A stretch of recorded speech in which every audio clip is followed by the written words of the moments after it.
కార్యకర్తలు నాయకులు అంటేనే బాగా డిసిప్లిన్ ఉంటుంది. అది లేని వాళ్ళు భారతీయ జనతా పార్టీ నాయకుల కార్యకర్తలు అని చెప్పి దానికి అర్థం అనేది అర్థం ఉంది. అందుకని మధ్య మధ్యలో వచ్చి కుర్చీలు సపోర్ట్ చేసుకుని లాభం దయచేసి చేయకుండా. గుడ్ మార్నింగ్ మీడియా మిత్రులకి, నేను మీ రఘునందన్ రావు.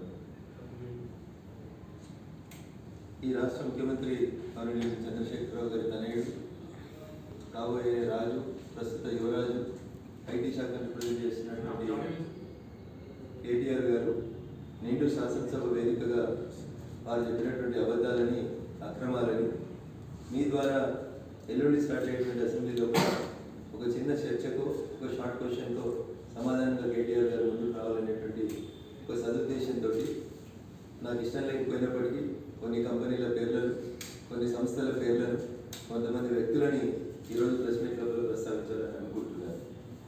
సో దీన్ని ఆ సంబంధిత కంపెనీల యాజమాన్యాలు కానీ, సంబంధిత వ్యక్తులు కానీ ఎవరు కూడా ఇది వ్యక్తిగతంగా చేసినటువంటి అలిగేషన్స్గా భావించకూడదు అనేది నా అభిప్రాయం. Being an advocate, being a legislator, I know my limitations. ఎక్కడ ఎవరి పేరును ఎంతవరకు వాడాలి, ఎంత పేరు ఎంతవరకు వాడకూడదు, లీగల్గా ఉన్నటువంటి ఇబ్బందులు ఏంటనేది నాకు తెలుసు. తెలంగాణ రాష్ట్రం వచ్చిన తర్వాత ఐటీ రంగం గొప్పగా అభివృద్ధి చెందిందని కేటీఆర్ గారు సుమారు గంటన్నర పాటు మాట్లాడారు. చాలా గొప్ప విషయాలు చెప్పారు. వారికి సంబంధం లేని అనేక కంపెనీలని వారే తీసుకొచ్చినామని, మొత్తం భాగ్యనగరం అంతా చంద్రశేఖరరావు గారు వచ్చిన తర్వాత, టీఆర్ఎస్ పార్టీ వచ్చిన తర్వాతనే నిర్మాణం జరుగుతూ వచ్చింది. కేటీఆర్ గారికి నేను ఈ సందర్భంగా 2014 తెలంగాణ రాష్ట్ర ఆవిర్భావం జరిగిన జూన్ 2, 2014 తర్వాత గౌరవనీయులు చంద్రశేఖరరావు గారు ముఖ్యమంత్రిగా, మీరు తనకు గౌరవ ముఖ్యమంత్రిగా చంద్రశేఖరరావు గారు మొదటిసారిగా అటెండ్ అయినటువంటి ఒక మీటింగ్ని ఈరోజు మీడియా ద్వారా గుర్తు చేయాలనుకుంటున్నాను. కేటీఆర్ ప్రపంచంలోనే ఒక పెద్ద సంస్థ. మీరు వచ్చే కంటే ముందు అంతా తెలంగాణ ఉద్యమం నడుస్తున్నప్పుడు గచ్చిబౌలి ప్రాంతంలో వేవ్ రాక్ అని ఒక పెద్ద సంస్థను ఏర్పాటు చేసింది. కొన్ని లక్షల స్క్వేర్ ఫీట్ల భవన నిర్మాణం చేసింది. ఒక ఐటీ పార్క్ ఏర్పాటు చేసింది. దాని పేరు హైదరాబాద్లో వారు పెట్టినటువంటి ఆ సంస్థ కార్యాలయం పేరు వేవ్ రాక్. 12 ఏళ్ల తెలంగాణ ఉద్యమం కాలం లోపల ఈ వేవ్ రాక్ అనేటువంటి సంస్థ నిర్మాణం పూర్తి చేసింది. మీ అదృష్టం, తెలంగాణ రాష్ట్రం ఏర్పాటైన తర్వాత గౌరవనీయులు చంద్రశేఖరరావు గారు ముఖ్యమంత్రి అయిన తర్వాత చంద్రశేఖరరావు గారి చేతుల మీదుగా ఈ సంస్థ ప్రారంభోత్సవానికి ఆ సంస్థ యజమాని మిమ్మల్ని పిలవడం జరిగింది. వారి పేరు వచ్చి స్పేయర్, SPEYER, స్పేయర్.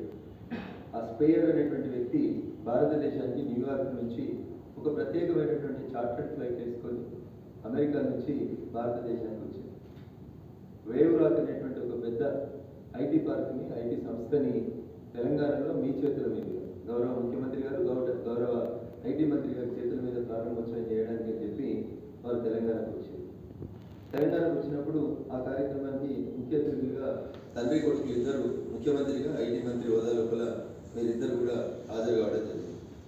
ఆ రోజు ఆ సంస్థ ప్రారంభోత్సవం జరిగిన స్టేజ్ మీదనే స్పేయర్ అనేటువంటి ఆ సంస్థ చైర్మన్ గారు గౌరవ ముఖ్యమంత్రి గారికి మీకు సవినయంగా ఒక విజ్ఞప్తి చేశారు.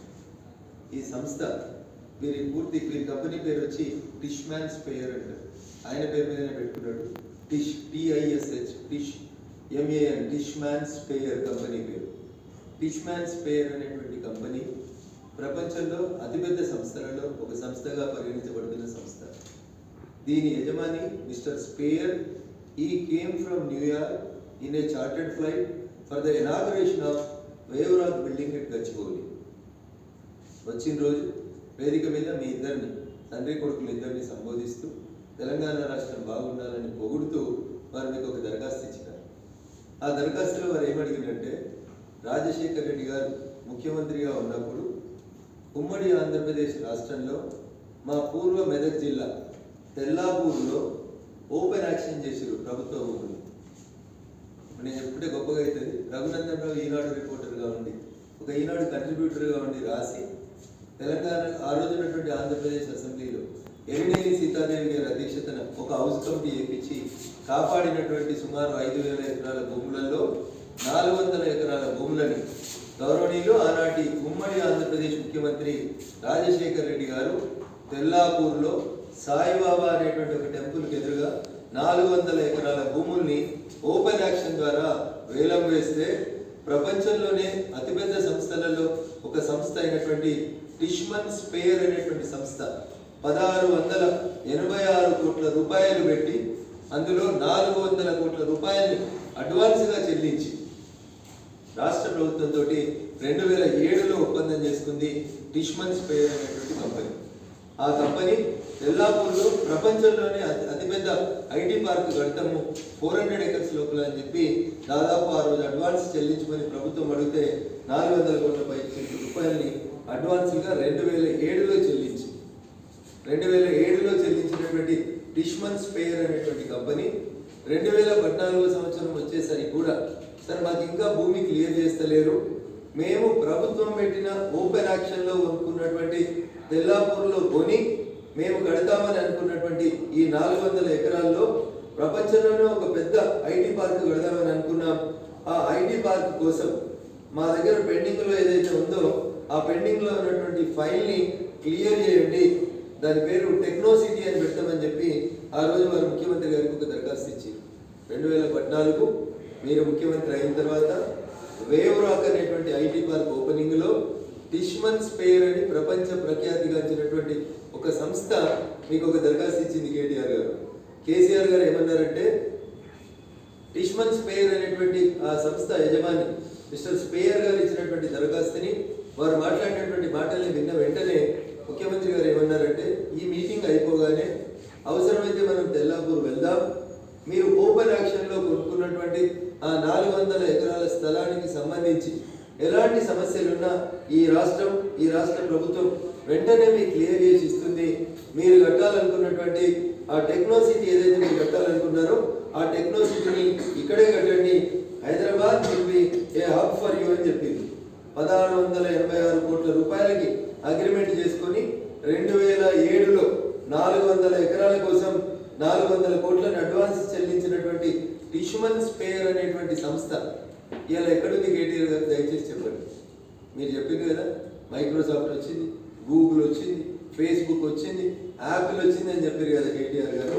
నేను అడుగుతున్నా 2007లో 400 కోట్లు కట్టి 1686 కోట్లకి వేలం పాట వాడి టెక్నోసిటీ కడతాం, మొత్తం భారతదేశంలోనే ఇంత పెద్ద ఐటీ పార్క్ లేదు, అంత పెద్ద ఐటీ పార్క్ని 400 ఎకర్స్లో నేను నిర్మించి ఇస్తా అని చెప్పినటువంటి టిష్మన్ స్పేర్ అనేటువంటి కంపెనీ ఎంత బాధాకరం అంటే మొన్న 2021లో మీ తెలంగాణకు నమస్కారం మీకో నమస్కారం అని చెప్పి వారు తెలంగాణ వచ్చినాక మొట్టమొదట స్టార్ట్ చేసినటువంటి వేవ్ రాక్ అనేటువంటి కంపెనీని కూడా మాకు వద్దు, మీ దేశంలో ఇక మేము ఉండలేమని చెప్పి నమస్కారం పెట్టి భారతదేశంలోంచి టిష్మన్ స్పేర్ అనేటువంటి కంపెనీ ఎగ్జిట్ తీసుకుంది కేటీఆర్ గారు. టిష్మన్ స్పేర్ అని కంపెనీ ఈరోజు ఎగ్జిట్ తీసుకొని వెళ్ళిపోయింది. వేవ్ రాక్ అనేటువంటి ఐటీ పార్క్ని మొత్తం అమ్మేసుకుంది. నేను ఇక్కడ వ్యాపారం చేయలేను హైదరాబాద్లో, తెలంగాణలో. నేను 2007లో కట్టినటువంటి 400 ఎకరాల భూ సమస్య నెగోషియేట్ చేసిరు ఆ కంపెనీతో. ఏమన్నారు మధ్యలో 100 ఎకరాలు ఇస్తామండి, 400 ఎకరాలు ఇవ్వలేము, మీరు కట్టిన ఆ రోజు కట్టిన 400 కోట్ల రూపాయలకి మీకు 1/4 అవుతుంది. 1686 కోట్లలో మీరు 400 కోట్లు కట్టిండ్రు కదా, 400 కోట్లకి 400 ఎకరాల బదులు ఆ రోజు డబ్బులు కట్టినటువంటి 100 ఎకరాలు ఇస్తాం, ఆ 100 ఎకరాలలో మీరు ఐటీ పార్క్ డెవలప్ చేయండి అని చెప్పింది. 400 పోయింది, 100 పోయింది.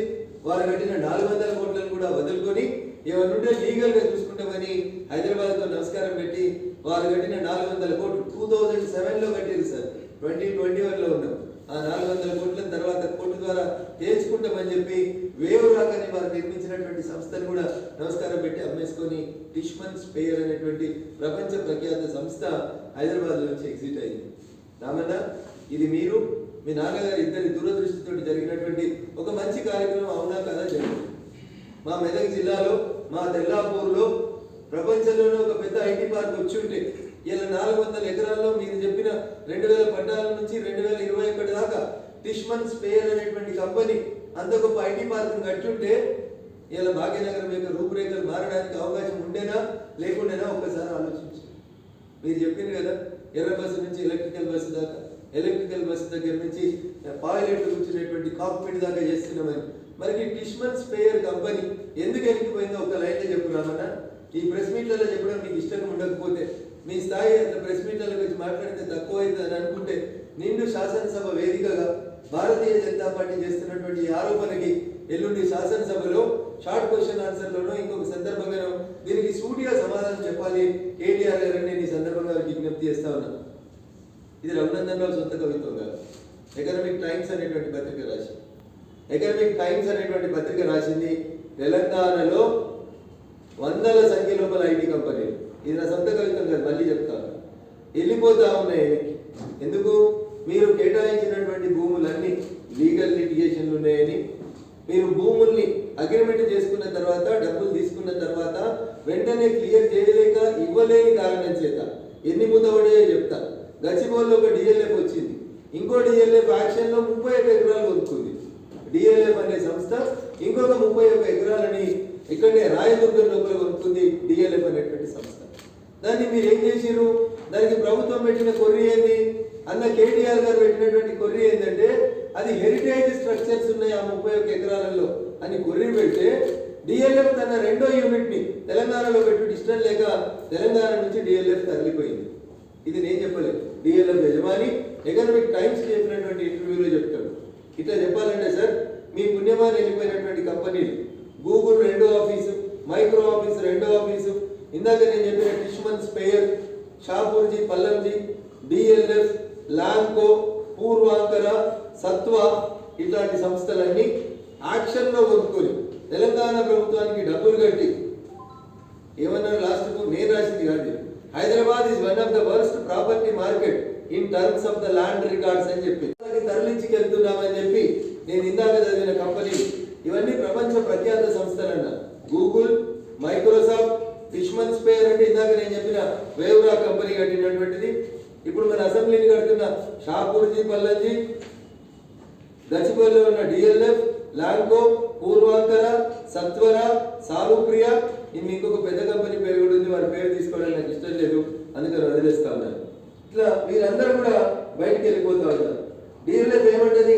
రాయదుర్గంలో మేము తీసుకున్న 31 ఎకరాలని DLF had pulled out of the Rayadurga in Hyderabad after 31 acres it bought from the government ended up in dispute with the government agency claiming that the land falls under heritage zone. 31 కోట్ల 31 ఎకరాలని open action లో కొని కొన్నాక 5 సంవత్సరాల దాకా సాగదీసి తర్వాత అది heritage property అని చెప్తే డిఎల్ఎఫ్ తన రెండో యూనిట్ ని బంద్ చేసుకుని పోయింది. కేటీఆర్ గారు ఇది నిజమా అబద్ధమా దయచేసి మీరు చెప్పాలని చెప్తా ఉన్నారు. మరి ఏమన్నారు? చాలా గొప్పగా అసలు బెంగళూరు అనేటువంటి మెట్రో నగరాన్ని ఈ భారతదేశంలో ఏ మెట్రో నగరం కూడా ఏ క్వార్టర్లో దాటలేదు. తెలంగాణ హైదరాబాద్ బెంగళూరుని 2 క్వార్టర్లలో గొప్పగా దాటింది అని చెప్పింది. ఇదే ఎకనామిక్ టైమ్స్ లో ఒక ఆర్టికల్లో ఒక పారాగ్రాఫ్ లో చెప్తాడు. బెంగళూరు బేస్ గా పనిచేసేటువంటి మంత్రి డెవలపర్స్ అనేటువంటి సంస్థ మీ దగ్గర పర్మిషన్స్ కోసం అప్లై పెట్టుకొని తిరిగి వాళ్ళ రియల్ ఎస్టేట్ ప్రాజెక్టులని హైదరాబాద్ లో కొనసాగించలేమని చెప్తూ they left from Bengaluru and they move to the Delhi and Bombay అని చెప్పి ఇదే పత్రిక రాసింది ఎకనామిక్ టైమ్స్. పోనీ మనకు సంబంధం లేని పేపర్, వాళ్ళు ఎడికేలో రాసిరు, ఏమో రాసిరు, వాళ్ళకి తెలియదని అనుకుందాం అనుకోరు. దక్కన్ క్రానికల్ మన భాగ్యనగరంకి వస్తుంది ఇంకొక పేపర్, వీళ్ళు కూడా రాసిరు. టిష్మన్ స్పేర్ అనేటువంటి సంస్థతోటి హెచ్ఎండిఏ ఎన్నిసార్లు నెగోషియేట్ చేసింది, ఎన్నిసార్లు మాట్లాడింది, ఎందుకు టిష్మన్ స్పేర్ వెళ్ళిపోయిందని దక్కన్ క్రానికల్ రాసిందన్న సెప్టెంబర్ 28, 2021 నాడు రాసింది. సెప్టెంబర్ 28, 2021 నాడు రాసింది.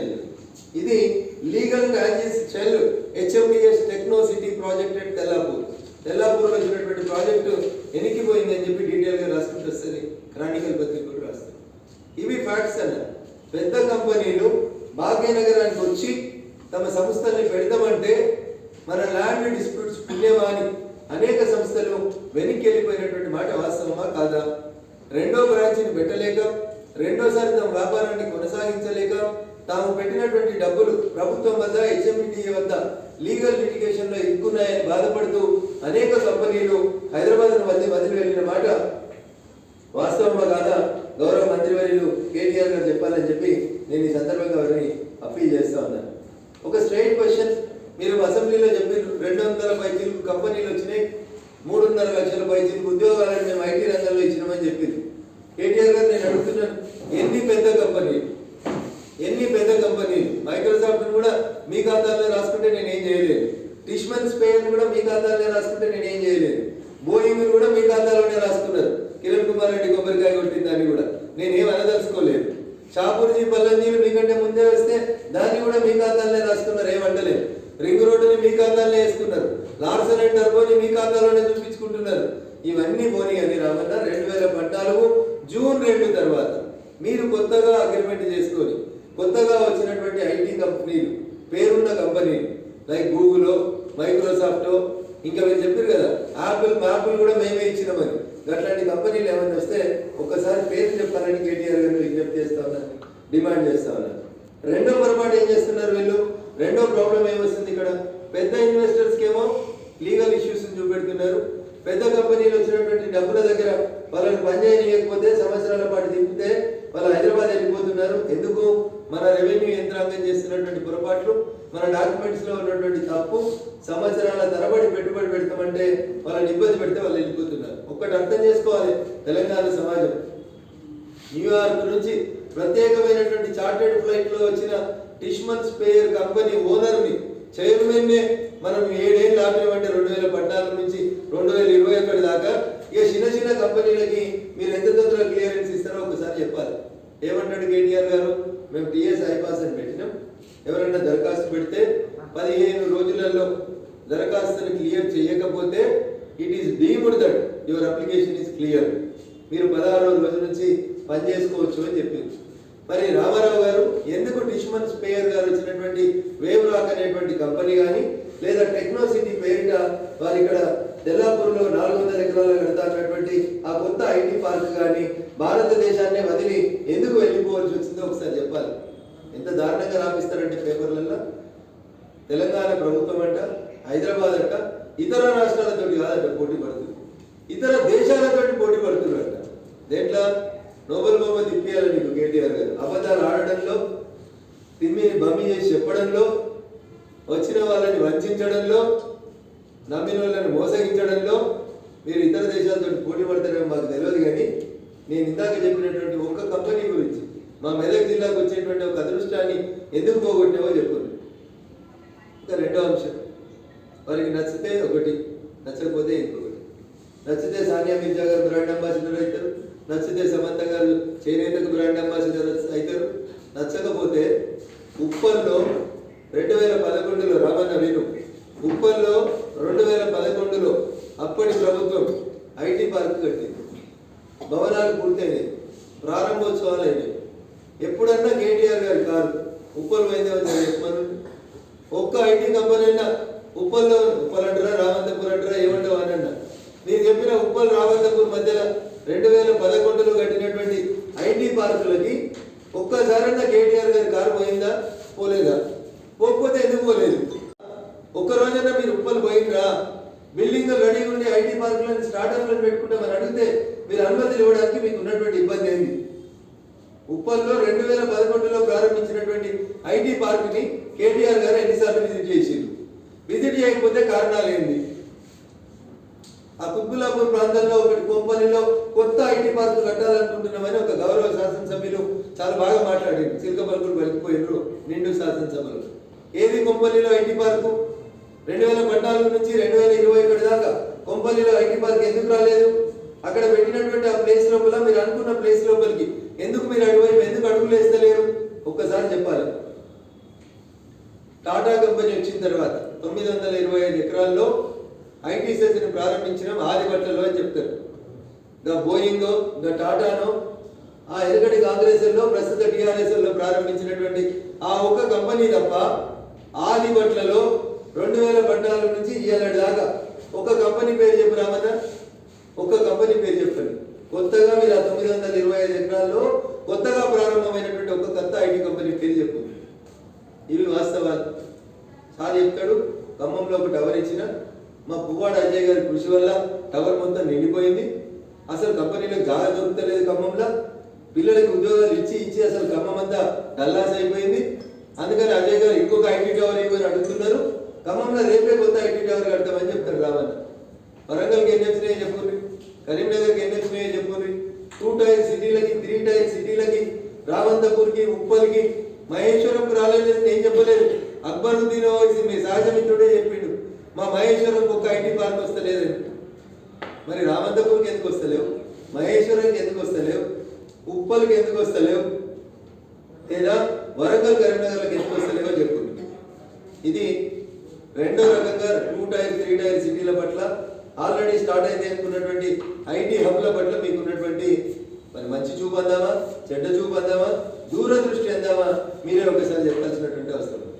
ఇక చివరిగా ఎన్ని మాటలు చెప్పారంటే अकबरुद्दीन जी, मैंने ऐसा नहीं कर सकता, तेलंगाना वालों को लोकल एम्प्लॉयमेंट देवो बोल के आमा अगर कुछ जीवो लाए तो ये बड़ा बड़ा कंपनी वाला इन्वेस्ट करने के लिए हैदराबाद नहीं आएगा, उसीलिए हम लोग ऐसा कुछ जीवो नहीं ला सकते जैसा जगन मोहन रेड्डी साहब ने एक जीवो लाया, मगर हम ये काम कर सकते, हम इंसेंटिव दे सकते, 70% लोकल एम्प्लॉयमेंट अगर कोई कंपनी दिए तो हम उसको 5% इंसेंटिव दे सकते.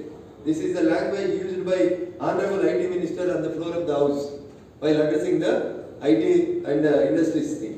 నేను అడుగుతున్నా మిమ్మల్ని, సక్సెస్ఫుల్ గా స్టార్ట్అప్లు వచ్చినాయి, ఏడుకెళ్ళి వచ్చినాయి, జేఎన్టీయూకి వచ్చినాయా, ఉస్మానియాకి వచ్చినాయా, తెలంగాణ పిల్లలకి చెప్పించిరా, మీరు తెలంగాణని ఎంకరేజ్ చేసిరా, స్టార్ట్అప్లలో ఎంకరేజ్ చేసిరా. మనం చదువు చెప్పి మనం గొప్పగా చెప్పుకున్నటువంటి ఉస్మానియా విశ్వవిద్యాలయం జేఎన్టీయూ నుంచి వస్తున్న పిల్లలలోంచి ప్రారంభిస్తా ఉంటే ప్రపంచ చిత్రపటంలో గొప్ప పేరున్నటువంటి ఉస్మానియా విశ్వవిద్యాలయం, జేఎన్టీయూ లాంటి విశ్వవిద్యాలయాలు అక్కడి నుంచి వస్తున్న వాళ్ళకి స్టార్ట్అప్ చేయడానికి, ఈ గడ్డ మీద పుట్టిన వాళ్ళకి, ఈ గడ్డ బాగుండాలని పోరాడుతున్నటువంటి తెలంగాణ బిడ్డలకి మనం స్టార్ట్అప్లలో ఇచ్చినటువంటి ఎంకరేజ్మెంట్ ఎంతనో చెప్పండి దయచేసి. ఈ 3 అంశాలని, ఈ 3 ప్రశ్నల్ని సూటిగా అడ్రస్ చేయాలని నేను కేటీఆర్ గారిని అడుగుతాను. ఒకటి, పెద్ద కంపెనీల ల్యాండ్ ఇష్యూస్ని ఎందుకు సెటిల్ చేయలేదు, ఎందుకు పెద్ద కంపెనీలు వాపసు పోతుంటే మీరు మౌనంగా ప్రేక్షక పాత్ర వహించిండ్రు. దాంట్లో నేను స్పెసిఫిక్గా మీ మీద చేసిన అలిగేషన్ టెక్నో పార్క్కి సంబంధించి టిష్మన్ స్పేర్ అనేటువంటి కంపెనీ ఎందుకు ఎదిక్కిపోయింది, వాళ్ళు తెల్లాపూర్లో భూమి కొన్న మాట 2007లో వాస్తవమా కాదా, దీన్ని అడ్రస్ చేయండి రామన్నా. ఉత్తగా మందబలం ఉందని మమ్మల్ని తిరిగితే ఏమొస్తుందన్నా. 2, ఆల్రెడీ డెవలప్ అవుతున్నటువంటి ఏరియాలో ఉన్న ఐటీ పార్కుల్ని మీరు ఎందుకు విజిట్ చేస్తలేరు, ఎందుకు ఒక హైదరాబాద్లో ఉన్న హైటెక్ సిటీ చుట్టే మీరు మీ ప్రభుత్వం తిరుగుతుంది, గచ్చిబౌలి చుట్టే, ఉప్పల్ రామంతపూర్ డైవర్సిఫైగా ఎందుకు డెవలప్ చేయడానికి మీకు ఇంట్రెస్ట్ లేదు. This is the second question. And third question, how many startups have been started by the Telangana students? When you say that centre is not cooperating, where from all these new startups have been begun in Hyderabad, whether they are from ISB, IIT and IIIT. Ramanna, నీకు తెలియదు కాదు, these are all the institutions which were run by the central government, which were encouraged by the central government. The people from the different states of the country are doing the startups in Hyderabad, but whereas the Telangana students, even though they have the talent, even though they have the work capacity, due to the non-cooperation of the government, due to the non-encouragement from your government, the students of the Telangana are lagging behind. మరి ఇట్లా అవుతుంటే ఎందుకు ప్రపంచంలో ఉన్న వాళ్ళందరికీ